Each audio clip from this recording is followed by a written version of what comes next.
At the peak of Rome's power, one man owned more wealth than entire provinces. His villas stretched across the Italian countryside. His banquets featured spices shipped from 3 continents. His political influence was so vast that senators sought his approval before proposing laws. Then, without warning, a new emperor rose. Enemies whispered, records were seized, and his fortune vanished overnight. Not stolen by thieves, not lost to war. Confiscated legally, systematically, and permanently. The shocking truth is this: in the ancient world, wealth was never just about how much you owned. It was about how well you could hide it, move it, protect it, and survive when power shifted. And the richest people learned this lesson the hard way. The story of how the rich protected their fortunes in ancient times is not a tale of comfort and security. It's a story of paranoia, ingenuity, violence, and constant adaptation. Wealth in the ancient world was fragile. There were no insured banks, no property rights guaranteed by neutral courts, no central authorities capable of long-term stability. Riches attracted admiration for a moment and destruction soon after. To stay wealthy across generations required strategies that went far beyond accumulation. It required understanding politics, geography, trust, and timing. To see how ancient elites protected their fortunes, we have to begin with a brutal truth.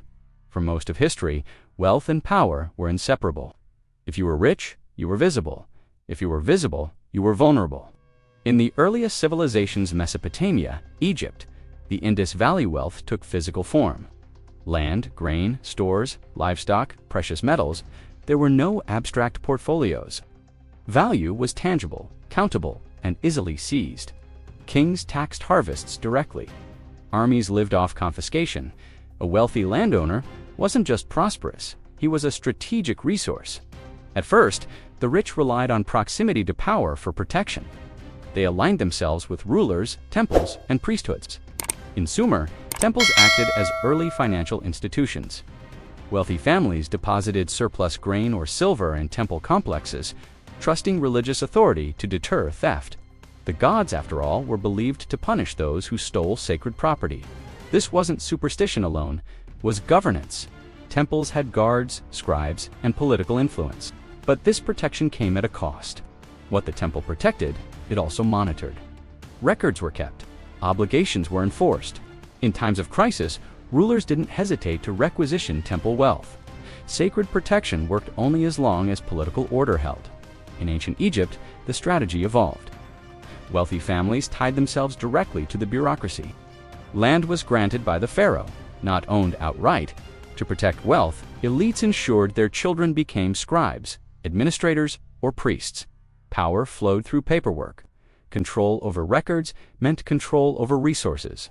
The wealthy didn't just own land, they controlled the system that measured it.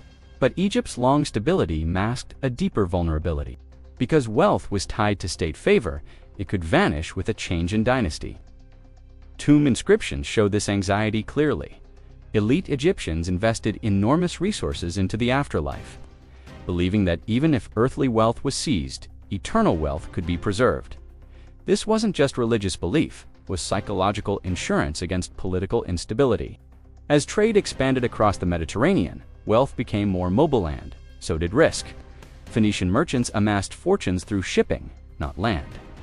This created a new problem. How do you protect wealth that moves constantly through hostile waters and foreign ports? Their solution was diversification and dispersion. Wealth was split across ships, partners, and cities. No single cargo represented total fortune. Contracts were enforced through reputation networks rather than courts. Trust became currency. A merchant known for honoring agreements could operate across borders where no single authority ruled. This was an early form of risk management. The rich learned that concentration invited catastrophe. Spread out wealth survived storms, piracy, and political upheaval. Then came classical Greece, where wealth protection took on a new dimension: legal camouflage. In Athens, extreme wealth was dangerous. Public resentment toward elites ran deep. Rich citizens were expected to fund public projects through liturgies financing warships, festivals, and infrastructure. Refusal wasn't an option. To protect fortunes, the wealthy hid assets behind family members, slaves, and business partners. Property was fragmented intentionally to appear less rich on paper. At the same time, elites invested heavily in social capital. Patronage, public generosity, and visible contributions weren't charity, they were shields.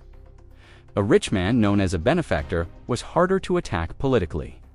Wealth protection wasn't just about hiding money, it was about shaping perception.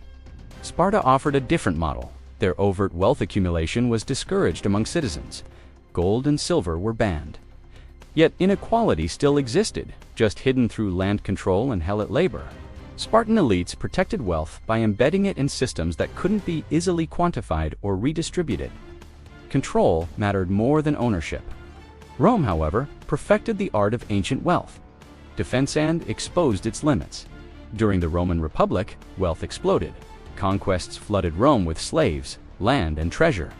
A new class of ultra-rich elites emerged. But Rome had a problem. It despised kings and feared concentration of power. Enormous wealth invited accusations of tyranny. The Roman solution was complexity. Wealthy Romans diversified across land, urban property, mining operations, shipping ventures, and political offices. They used intermediaries, freedmen, clients, business partners to distance themselves legally from assets.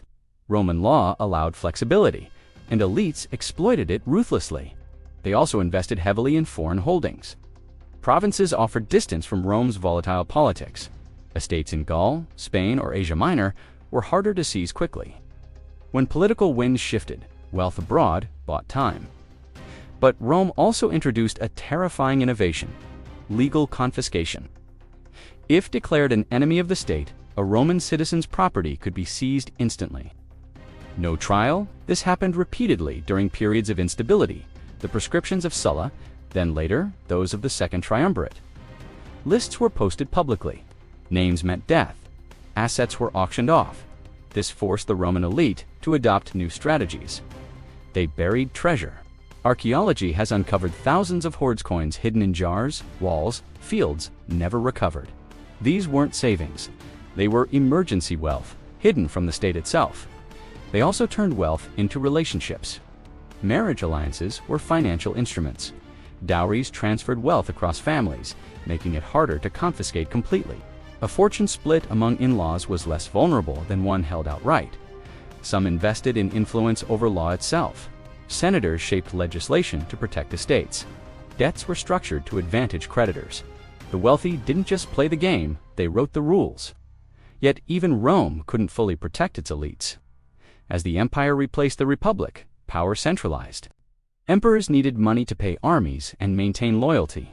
Confiscation became policy. Wealth protection shifted again from legal sophistication to invisibility. Under suspicious emperors, the safest fortune was the one no one knew existed. Elites reduced public displays. They avoided office. They converted wealth into portable forms gold jewelry, gemstones that could be carried in exile. Some fled preemptively. Wealthy Romans established lives in provinces or foreign cities, ready to disappear if summoned to Rome. Mobility became a survival trait.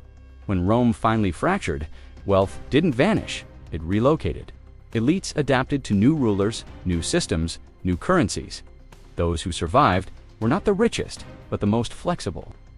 Across Asia, similar patterns emerged. In ancient China, wealth protection revolved around bureaucracy and family structure. The state distrusted merchants, favoring landowning skill officials to protect wealth. Families invested in education, not business visibility. Passing imperial exams granted access to power and legal protection. Wealth was pooled within extended families, not individuals. Clan structures allowed assets to survive dynastic collapse. When regimes changed, families adapted by pledging loyalty quickly, offering resources, and avoiding resistance. But China also experienced massive confiscations. New dynasties routinely seized land and redistributed it. The wealthy responded by hiding assets, bribing officials, and converting land wealth into movable goods during times of instability. In India, wealth protection took a different form. Caste systems and religious endowments played a central role. Wealthy families donated land and treasure to temples, retaining control indirectly. Religious institutions offered continuity across political changes. Kings rose and fell, but temples remained. This strategy mirrored earlier temple banking systems, but with greater permanence. Endowed wealth was technically sacred, making seizure politically risky. At the same time, donors often retained managerial influence, ensuring ongoing benefit. Across civilizations, the pattern repeats. When states are strong, the rich align with them. When states weaken, the rich distance themselves. Wealth protection is always adaptive, never static. The breaking point always arrives during systemic stress, war, succession crises, debt collapse, famine. At these moments, rules change overnight, protections fail. Those who survive anticipated the shift.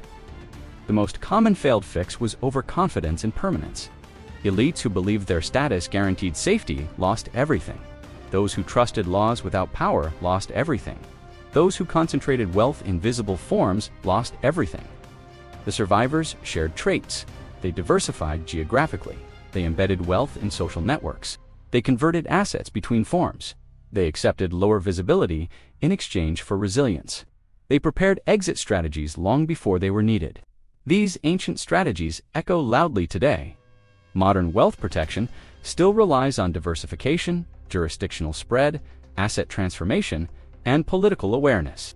The tools have changed shell companies, trusts, digital assets, but the logic is ancient. The shocking parallel is this: despite technology and law, wealth today is still political. Governments can freeze accounts, seize assets, change tax rules, and redefine ownership. The illusion of permanence remains just that, an illusion. Ancient elites didn't ask how to get rich. They asked how to stay rich when everything changed. And everything always changes. 3 clear takeaways emerge from this long arc of history. First, wealth survives through adaptability, not accumulation. The most durable fortunes were flexible, not maximal. Second, visibility is a double-edged sword. Display attracts protection in stable times and destruction in unstable ones. Third, power not money ultimately determines security. Those who understood where power flowed survived its shifts. The warning is subtle but urgent. Systems that feel permanent rarely are.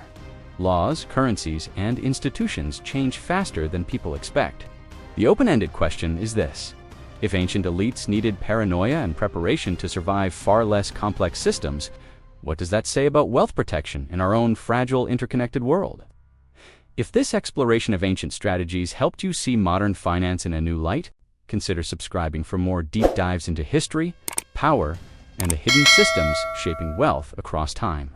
Because the best lessons about the future are often buried in the past.